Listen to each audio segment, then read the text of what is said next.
Summer is the time for the most amount of outdoor fun. However, that summer sun comes at the expense of a lot of heat, a loss of breathing, or even worse.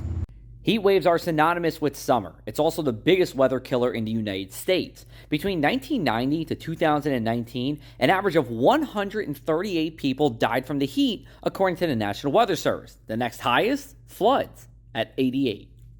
For most of the I-95 corridor, a heat wave is when you have 3 or more days with 90-degree or greater heat. However, that's getting a little outdated.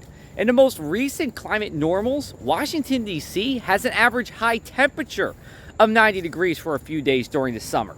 In South Jersey, Atlantic City International Airport now has a high temperature of 87 degrees for a few weeks during July. According to the National Weather Service, a heat wave is, quote, a period of unusually hot weather that typically lasts 2 or more days, end quote. To be considered a heat wave, the temperatures have to be outside the historical averages for a given area. But as we just said before, that's not always true. I turned to some of my weather friends in the media world and a Facebook group that we have to see what a heat wave means in their part of the country.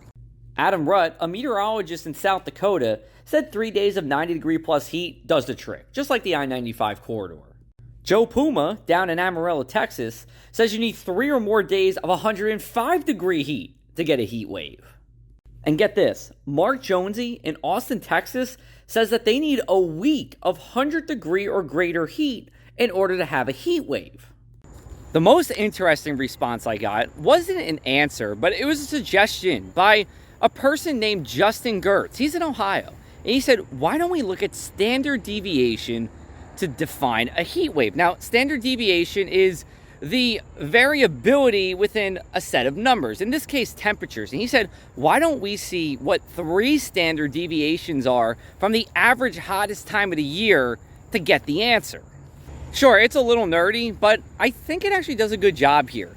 Looking at Atlantic City International Airport, our hottest time of the year has an average high of 87 degrees. Now, if you look at the 3 standard deviations above the average, that's 94 degrees, something that happens 6 times a year. Sounds a little more credible than 90 degrees, which can happen 1 or even 2 dozen times on an annual basis. For the Press of Atlantic City and Lee Enterprises, I'm meteorologist Joe Martucci.